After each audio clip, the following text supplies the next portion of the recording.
So today I'm going to talk about a topic that very few people actually ever think about in their life, and that is your relationship with money. And most people simply don't think about this topic in these terms. But just like with anything else, just like with food, with our possessions, with our family members, with people that we have relationship with, we have relationships with money. And these relationships, how we view them, the health or the weakness of these relationships can really make a huge difference over the course of our lifetime and in our financial health. And I have personally seen how vastly different people view money because with my work as a financial advisor, I see firsthand how people look at it, how they view it. And I have come to know why. Some people grew up with money. Some people grew up with nothing. Some people view it as survival. Some people view it as a way to gauge success. People view this thing, this neutral thing, as vastly different things and how valuable it can be in their life. But whenever we and our relationship with money becomes unhealthy, when we view it in an unhealthy way, we can see some unwanted consequences because we know that money is not everything. It is far from everything. It is merely a tool. I often tell people that there's our goals, right? The things that we are working toward.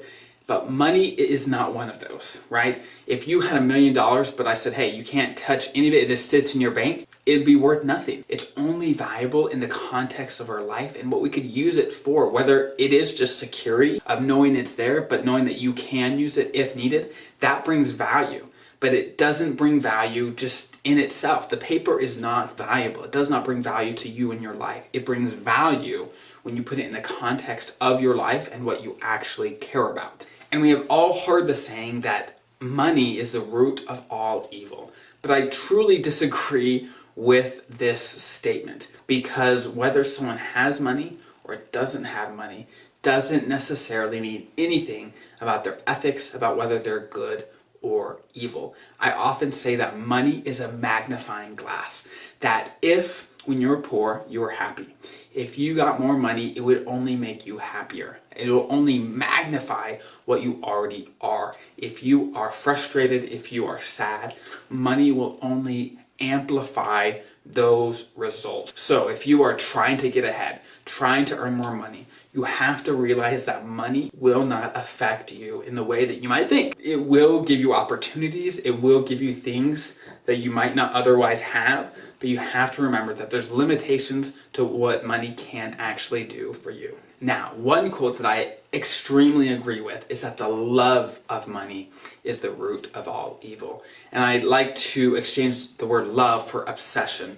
When people are obsessed with money, then it truly ruins their life because they really put that above everything else, including their relationships and other people in their life, which only breeds unhappiness for their relationships, but also for themselves, because it cannot bring lasting happiness. But the good news is when we're talking about our relationship with money is that regardless of what our upbringing was, regardless of where we came from, regardless of anything, we can choose to change it today. We can choose to say, hey, money has a role in my life, but it is not going to govern who I am and what I'm capable of. I will use it as a tool in my life to get to where I want to go. I will use it as a tool to help and lift others and not to really bring evil into the world and only for my own goodwill and my own goals. Once we use money to lift others, and of course we can use it to bring comfort to our own lives and the lives of our family members, and that's important. But we have to remember it won't bring happiness and we'll only be able to be a tool in our journey to financial freedom or to happiness, whatever your goals are. It is the tool to get there, but it can never be the goal itself. And I hope this video makes you think about your relationship with money.